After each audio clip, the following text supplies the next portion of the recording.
अरब सागर में चक्रवाती तूफान मानसून की स्थिति को बिगाड़ सकता है। मौसम विभाग का कहना है कि फिलहाल अरब सागर में कम दबाव का क्षेत्र बना हुआ है और उसके चक्रवाती तूफान में बदलने की आशंका है। इसकी वजह से मानसून के केरल पहुंचने में देरी हो सकती है। सामान्य तौर पर मानसून 1 जून को केरल के तट पर पहुंच जाता है, लेकिन अभी तक वह श्रीलंका के दक्षिणी हिस्सों में ही फंसा हुआ है। सर, क्या ताजी परिस्थिति बनती दिख रही है? मानसून को लेकर जो ताज़े अपडेट आ रहे हैं वो थोड़े चिंताजनक हैं और उसमें दो तरीके के महत्वपूर्ण अपडेट हैं जिन्हें समझना ज़रूरी है, क्योंकि भारत के एक बड़े हिस्से में इस साल मानसून का इंतजार किया जा रहा है और ख़ास तौर से मानसून को लेकर आशंकाएं एल नीनो के कारण भी ज़्यादा हैं।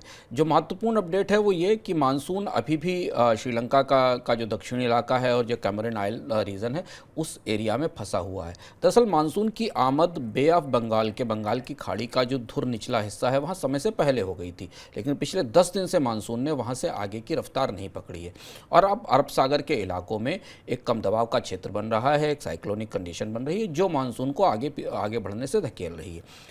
इसलिए इस वजह से हमें दो तरीके के अनुमान मिल रहे हैं। एक अनुमान तो आईएमडी का है जिसने अभी ये नहीं कहा है स्पष्ट रूप से कि कब मानसून पहुंचेगा। दूसरा अनुमान स्काईमेट का मानना है कि 7 से 10 तारीख के बीच में, यानी अगले एक हफ्ते के भीतर मानसून की आमद केरल के तट पर हो जाएगी। पर आमद से ज़्यादा महत्वपूर्ण जो आंकड़ा हमें मिल रहा है वो ये कि आमद कितनी ताकतवर और कितनी मजबूत होगी, ये देखना ज़रूरी होगा।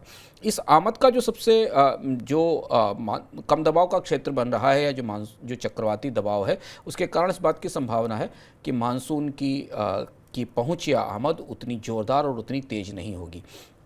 आमतौर पर माना जाता है कि जब मानसून केरल के तट पर और लक्षद्वीप के इलाकों में सक्रिय होता है तो 2 दिन तक लगातार तेज बारिश होती है और उसके आधार पर यह तय होता है कि मानसून की रफ्तार कितनी तेज है।